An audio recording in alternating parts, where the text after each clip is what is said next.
Yeah.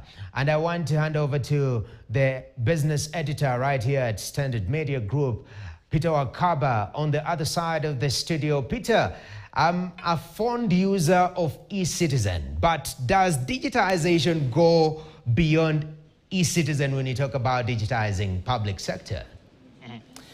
Well, indeed, no, a very pertinent question right there. And a question, of course, that many people ask, of course, with the current movement towards the improvement of delivery of public services in the public sector. It's a conversation that has been talked about in many different instances, especially because government currently has been pushing the drive towards centralization of government payments. So this thing is essentially in many people's faces, as we say. Now, we want to have a conversation around the movement towards the digitization of the entire public sector and the benefits that has for citizenry and for government. Not just about e-citizen by itself, because this is a whole plethora of services, and these services are supposed to make your life better, and then access to that and access in a way that is meaningful and that is convenient is something that we should all aspire to. And to get into that conversation, we have with us in studio Lavinia Mudhoni Mongera, who's an entrepreneur, business leader, and managing partner at Great Deal Africa. Karibu. Asante. We also have with us in studio Robin Njiru. He is from Amazon Web Services. Yes, indeed. Yes, the big gorilla in the room, so to say, the backbone of digitization of many government services across the world. He's here, of course, to give us insight into where this has been done successfully. And we also have Lydia Njaga. She is Director of Business Development and Strategy at Computer Revolution Africa Group. Karibu sana. I think we'll start off with the question, and I'll throw this to you. Why digitize government services? What are the benefits? So when you look at government and digital transformation, Yes. it has a lot of benefits in this sense. So as citizens, it's easier for us to access services, to access information Yes. when their processes are digitalized. So you don't need to go queue somewhere to get a service. You don't need to call somebody to get information. Yes. The other thing is when government digitalizes, they also make their operations much more seamless. So it also saves them in terms of the resources. So allocating officers who would ideally be dealing with queues are now allocated to other roles within the organization. And then also the aspect of sharing information between agencies. So, you know that instance where you go and you're told, oh, the file is not here, you have to go to the other agency to get it and then come back. So if you have digital, if the government has digitalized its processes, what that means is that the files are there. They're literally there. Yes. And also the other thing is that when you think about digital transformation, it's also about enabling the entire ecosystem Yes. to operate seamlessly. Okay, interesting. And when we look at it from the point of benefit from these services, you're a business owner. Yeah. What do you think are the potential benefits of government digitizing services that businesses are consuming? Good question. And coming from being in the business, some of the benefits that we see once the government digitizes is the convenience. Yes. We are currently running human resource that has actually been born into this digital world. So when we're looking at the services that the government is offering and they've already been digitized, Yes. it makes it very convenient for the businesses to be able to work. When you look at the private sector, which is the area where I'm coming from, Yes. you're looking at how do we help the government. So we help the government by paying the taxes.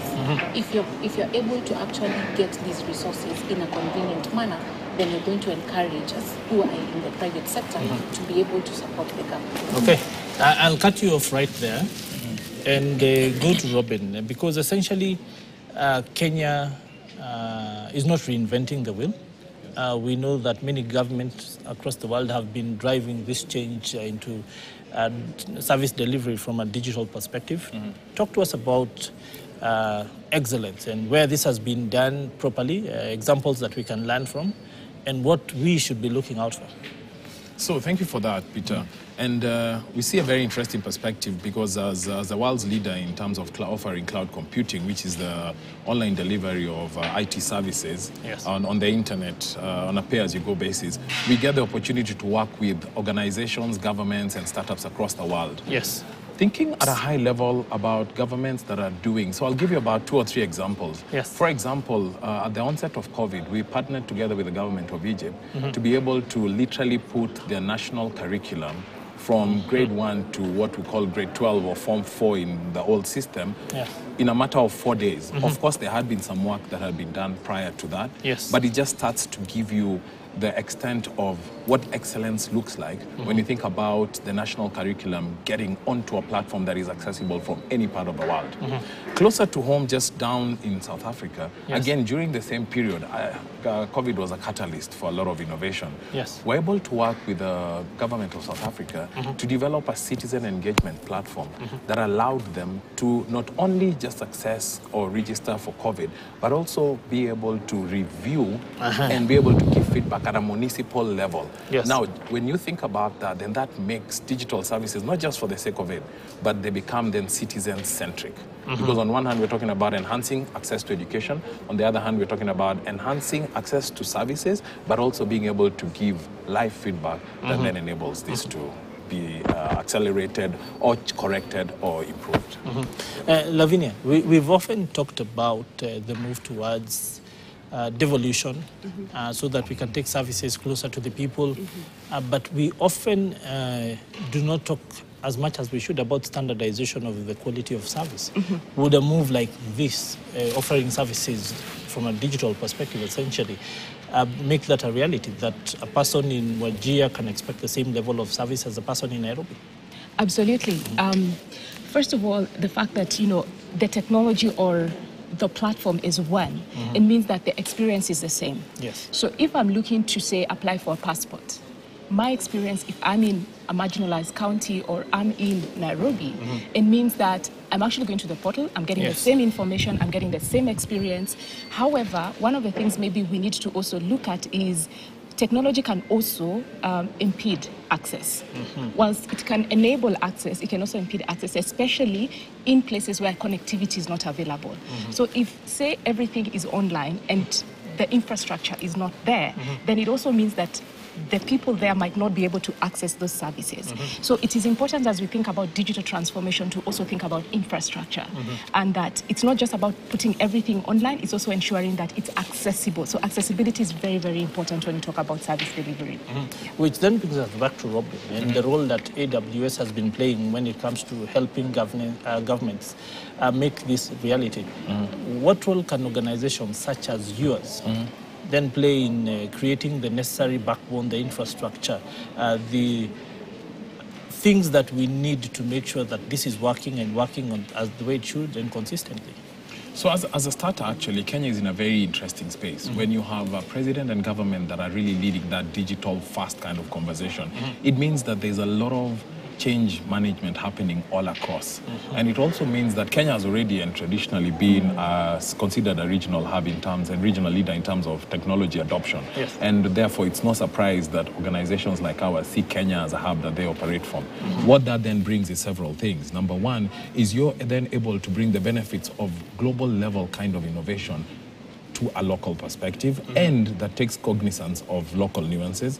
Secondly, it also brings opportunities to our young people. We have a population that is predominantly over 70% below the age of 30. What that means then, with a fast-growing area like technology across the world, it means that as they adopt the skills, they have opportunities to work and innovate, not just here, while paying taxes and improving their livelihoods, but they're also able to interact with organizations and customers outside of the country. And then lastly, for me, I think it's the ability to innovate with the latest and greatest. So when you have that latest kind of innovation, and also secure, because cybersecurity threats are also on the rise here and everywhere else, it also means that when organizations like ours bring to you a global level platform, but that is also super secure, it then also means that as you innovate, you then focus only on that innovation, as opposed to worried whether this will actually end up being adopted, whether this will be secure. And I think that's really the benefit of working with organizations like that. Which brings us back to the fact that as private sector, you then lead the innovation that he's talking about. What sort of solution do you think we are looking at to be able to make this reality, especially the fact that we live in a space where so much is changing? And I think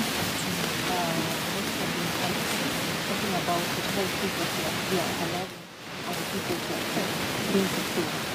So for us, security is a very big issue, and especially because we are sending people to the global. So unlike before, where you said. All right, very, very interesting discussion right there on matters digitization of public sector. We're going to be going back shortly, but right now we want to take a break. Also, part of the second conversation that we'll be having is matters to do with carbon financing and how you as a Kenyan can take advantage of this new wave of financing. It's not as complicated as it sounds. At this particular moment, we take this short break, we return with more.